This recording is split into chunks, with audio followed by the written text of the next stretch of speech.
A couple of generations, the women almost have no rights at home. And we're actually marrying them into slavery to the in-laws. I'm just going to say it like it is.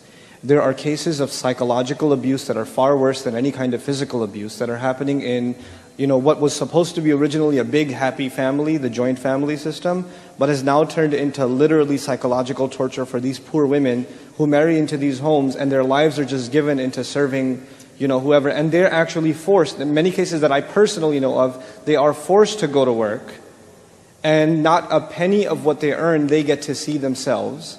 And they are trapped in that situation because they feel that if they ask for anything, then they're going to, you know what they do? The in-laws, they call her parents and say, what kind of daughter did you raise? Right? And so she doesn't want to hear it from her own parents because she doesn't want her sorrow to extend to her original family. So she just bears with it and she puts up with it and she continues to play along. And this kind of insanity needs to stop. And when we say forgive, we don't mean don't do something about it. Because sometimes your mother oppresses your wife. And it's happening in many homes. I used to think it's declining, but in actual fact, it's increasing. How dare we have a daughter-in-law in the house and we really think she is just a maid without a salary. She must wake up at this time, we must give her an instruction, we'll never praise what she does, and we must keep on treating her like she's just a maid and a slave. Do you really think Allah created a female in order to just get up and serve the mother-in-law or the father-in-law? Do you really think that was the reason of creation? I challenge all the mothers-in-law and fathers-in-law to appreciate what their daughters-in-law or sons-in-law do for them. Show that appreciation. Talk about it. Use your tongue to say it. It will bear witness for you on the day of judgment. They do a lot. So what? They are tired. They may not get up when you want them to get up because they are tired. They are ill. They may be sick. They may have children to look after. You don't even know. And you're holding it, and you expect to be forgiven. You expect to be forgiven. How? Forgive them, but deal with it. Say, look, my beloved mother, I love you. We have forgiven your shortcomings. But I wouldn't like this to repeat itself again. You have to speak. I know of men who think it is virtuous to be silent and to watch your mother bulldoze through the whole house and destroy every relation and break every rule of Islam. But no, that's my mother. I cannot talk. Says who? Says who? Which verse of the Quran says do not swear meaning do not stop someone who is swearing? Which verse of the Quran says you must allow your parents to oppress everyone and anyone under your guardianship? Your wife is under your guardianship. Be careful. Deal with it kindly. You have been asked to be kind because you have to say it. You are the guardian of your spouse. You have to say it, whether you like it or not, whether she likes it or not, whether he likes it or not, whether anyone likes it or not.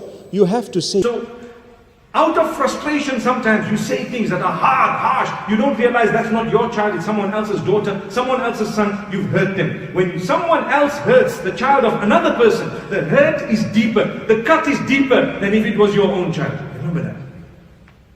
Be careful. Now I am addressing those who were hurt by what the elderly have said to you. Ignore it. Change the nappy and carry on. Allahu Akbar. Allahu Akbar. If you've understood what I've said. Let it happen. The next day they'll beg for forgiveness. They might carry. The difficulty is sometimes the elderly are stubborn. They don't ask for forgiveness. Come what may. They are wrong. We found out that they said 1 + 1 is 3 and the whole dunya knows it's 2. They won't apologize. It's 3. It's 3. I'm telling you it's 3. You say, no, but it's 2. Who said you can't subtract 1 from 3? So that's the type of answers you get. May Allah subhanahu wa ta'ala help us. These people are witty, they are sharp, they know. Sometimes they don't apologize. Because why? I'm an elderly person. Who are you that I must apologize to you? My beloved elderly, a lot of you are geniuses. You don't make those mistakes. But if you do, subhanallah, please apologize. Please apologize, learn to make amends. We don't want our children's marriages to break because we are putting pressure on our daughters-in-law or sons-in-law or anyone else. But something that happens when you get old and you are in pain, your level of tolerance becomes very, very less. The level is low, very low. Your fuse becomes 5 amps when it was 15 before. Any small thing and it's blown. May Allah subhanahu wa ta'ala guide us. Ya ayyuhalladhina amanu. You see the passage began, Ya ayyuhan nas. Remember that? All humanity. But Allah is saying all of humanity has disappointed me. So the responsibility falls on you. Let me teach you what you will do to appreciate Allah. Here's how you appreciate Allah. Ya ayyuhalladhina amanu. Irka'u wasjudu. Make ruku', make sajda. What is both of these things referring to? Salat. The first act Allah teaches first He complained about humanity. You're not doing your job in appreciating me. You believers, it's your turn. You need to appreciate me. The first step in appreciating me will be salat. Where's your salat? How much we appreciate our salat is a good indication of how much we appreciate Allah. How active, how vigilant we are in getting up out of bed. How lazy we feel in making it to the masjid. How lazy we feel. How bored we are when the recitation is not entertaining enough. All of those are good indicators of where we stand before Allah Azza wa Jalla. Irka'u wasjudu. Make ruku' and make sajda. And irka'u wasjudu are parts of salat, but they're also attitudes. You know, somebody who doesn't know about prayer, doesn't know about the Muslim prayer. A non-Muslim guy walks by and he sees people making salat. He's going to notice these people are standing with their head down, holding their head. They're humble before somebody. Then they put their heads down like this halfway. Wow, they got even more humble. And when they got up, what happened next? Face on the ground, they got really humble. In other words, he's noticing that there's a progression in their humility to Allah, to whoever they're worshipping. They're getting even more and more and more subservient. This seems like they're appreciating their master, and they appreciated him more, and they appreciated him even more. The progression of salat itself teaches us that we're supposed to evolve, grow in our humility to Allah. That's a really important point, especially if it has to do with Islamic work. You know what happens with people when they get involved with Islamic work? I'm no exception. All of us can be victim to this. The more tenured, the more experienced you get in Islamic work, the more full of yourself you get. I know what this stuff is. You're a rookie. You're a newbie. I've been a board member at the masjid for 20 years. What do these guys know? You know? I ran the MSA 2 semesters in a row. When you get experience, and you don't get more humble, you get more arrogant. Because you know, in any other job, when you have more experience, you have more credentials, you have more respect, you have more appreciation, you're worth more. Right? Allah is teaching us the exact opposite attitude. The more you grow in deen, the more humble you should get. The more humble you should get. Subhanallah. And you'll notice, it's a good check. It's a good gauge. What was Iblis's problem? Adam alayhi salam, what's on his resume? How long he's been doing so? What kind of experience he has? He gets a promotion over me. Now imagine you're a volunteer, you're helping out at the MSA at the college or at the Sunday school, you've been volunteering for 2-3 years, and they pick a new principal for the Sunday school. You even had your inauguration speech ready, and they pick this 18-year-old kid to be the principal of the Sunday school. The story of Iblis is going to repeat itself. Ana khayrun minhu? What do you mean him? I got the experience, man.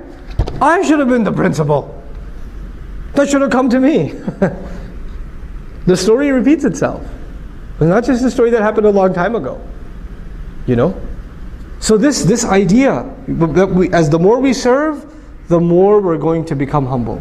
The extreme of humility was shudu. Then from there, because these two things still in the end, in essence, refer to salat. They refer to salat. What about in between the salawat? وَاعْبُدُوا رَبَّكُمْ, and enslave yourselves and worship your master. In other words, now that ruku' and sajda is done, that's not the only ibadah. You understand ibadah is more than that. Ibadah is an attitude. I'm a slave. I'm here to serve. Ibadah is how I walk, how I talk, how I think about myself, how I think about others. Your entire attitude gets transformed because of prayer. Prayer is actually a very big part of a Muslim's personality, not just our behavior. Prayer, we think of it as a behavior. But prayer actually, the daily salawat, they're supposed to have a really direct effect on how we think. Our attitudes, our thought process, our mentality. Between Dhuhr and Asr, my thoughts are going to be impacted by the Dhuhr prayer. Between Asr and Maghrib, my thoughts, my priorities are going to be impacted by the Asr prayer. It's the way a Muslim carries himself as a abd. That's shaped. That's what the salawat do. You know how pillars hold a building together? The salawat hold our day together. They hold our day together. In between, the between hours are dictated by what quality of salat we have. Now if the salat itself becomes empty, if the salat becomes just cardiovascular exercise, this just becomes a review session for Surah Al-Ikhlas and Surah Al-Kawthar, because you don't have time for anything more. You know?